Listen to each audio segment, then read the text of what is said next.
Ernest Johnson's lawyers made a last-minute appeal to the Supreme Court of the United States to grant clemency to Johnson this morning. This comes after Governor Parson denied clemency to Johnson yesterday. Johnson was accused of murdering 3 people during a robbery at a Columbia convenience store nearly 30 years ago. He is set to be executed this evening by lethal injection. In a statement, Parson said, quote, "The state is prepared to deliver justice and carry out the lawful sentence Mr. Johnson received in accordance with the Missouri Supreme Court's order." Columbia police are investigating 2 armed robberies at Columbia liquor stores. The robberies happened yesterday at 2 separate businesses. The first robbery took place at Arena Wine and Spirits, and the second happened at Arena Liquor nearly half an hour later. In both robberies, a male suspect dressed in dark clothing entered the store and flashed a gun while demanding money. Anyone with information is asked to call Columbia Police or Crime Stoppers. We're just a week away from Thanksgiving, and if you haven't bought a turkey yet, it could be harder to find one. Some farms like Sweetgrass Hills aren't producing as much turkey this year because of COVID-19. A study from the Food Industry Association found 33% of Americans held smaller Thanksgiving gatherings in 2020. This decreased the demand for turkeys, especially bigger ones like the birds produced on this farm. Missouri is one of the top 8 turkey-producing states in the country, but some farms scaled back on production this year. Just a few hours ago, the UM System Board of Curators approved a resolution to require COVID-19 vaccinations for its employees. 7 board members voted yes, 1 voted no, and 1 abstained. Earlier this month, the university told its workers that a federal vaccine mandate deadline is approaching. President Biden's executive order requires those with federal contracts to mandate a COVID vaccine and impose mask mandates by January 4th, with some exemptions. Today, a virtual hearing scheduled the trial date for former Kansas City assistant coach Britt Reed after a crash last year that injured a young girl. 5-year-old Ariel Young suffered a traumatic brain injury from the crash. Reed, the son of Chiefs coach Andy Reid, is scheduled to go to trial on April 18th. Prosecutors say Reed was speeding and under the influence of alcohol when he hit 2 cars on an interstate ramp near Arrowhead Stadium. Let's take a look at the current COVID-19 numbers at Columbia Public Schools. The CPS 14-day rate is at 41.3 cases per 10,000 people. Also, the school district reports 58 students have COVID-19 and 432 are quarantined. There are also 8 staff members with COVID and 4 are quarantined. Missouri Task Force 1 will be back in Columbia today after helping with tornado relief in Kentucky.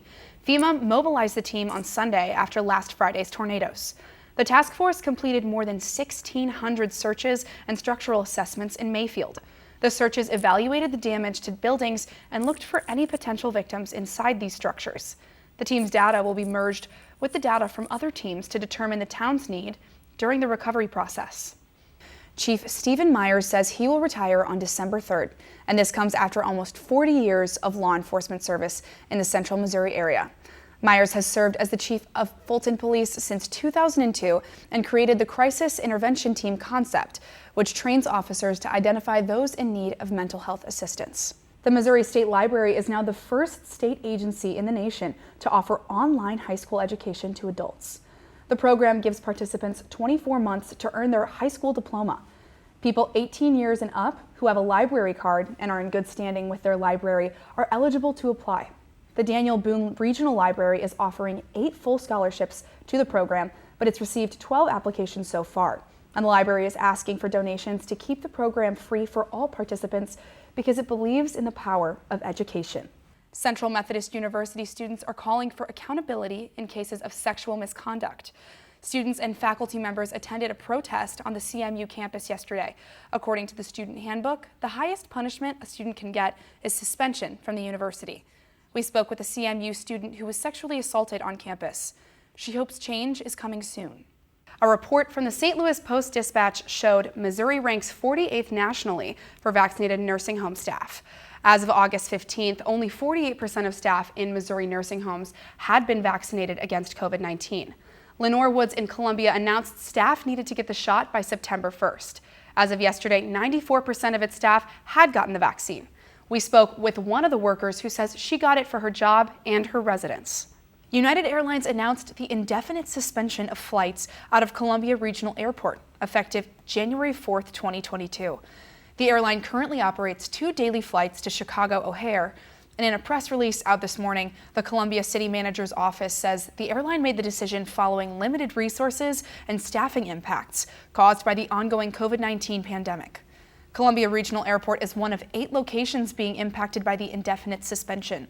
And despite this announcement, City Manager John Glasscock says the improvements in COU will continue as scheduled. A proposal to approve marijuana for recreational use could be on the ballot in Missouri next year. At least that's the goal of multiple coalitions in the state. Pro-legalization group Fair Access Missouri filed 4 initiatives last week in hopes of making cannabis recreational. Another pro-legalization group called the Crossing Paths PAC says the language of the proposed measure doesn't go far enough in protecting individuals.